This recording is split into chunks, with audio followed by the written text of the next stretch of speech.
you see that? I almost broke a fingernail. The king kept me awake with his snoring all last night, so I'm kind of in a bad mood. Anyway, I'm the queen. I'm the real power behind the throne, and in front of the throne in this game.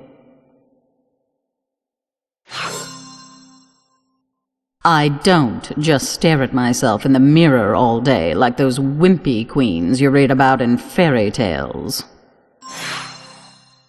I'm a warrior queen. I go out and do all the real work while the king sits around the castle passing laws and taxing peasants.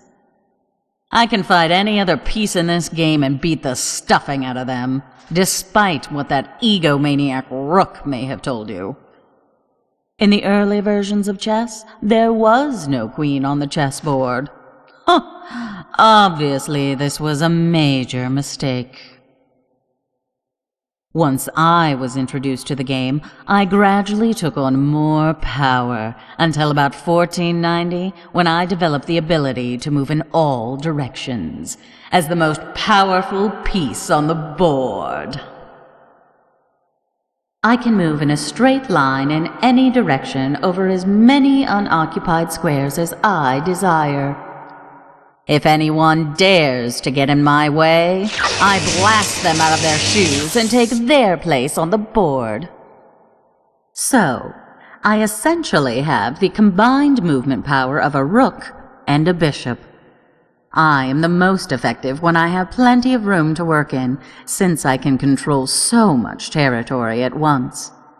Now, you might think it would be a good idea to get me out on the board early in the game and use me for almost everything.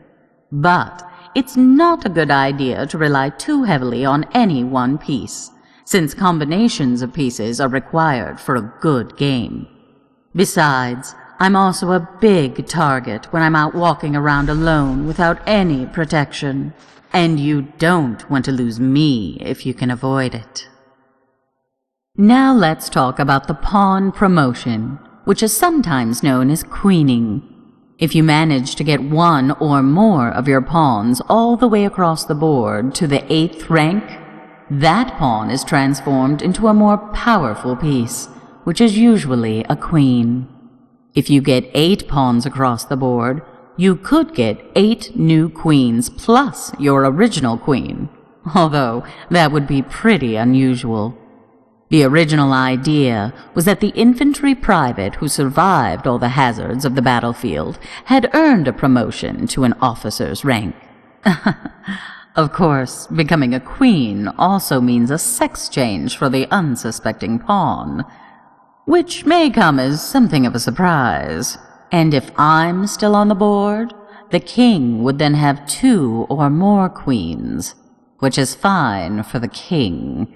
But it really ticks me off. Oh, now my headache is killing me, so I'm leaving.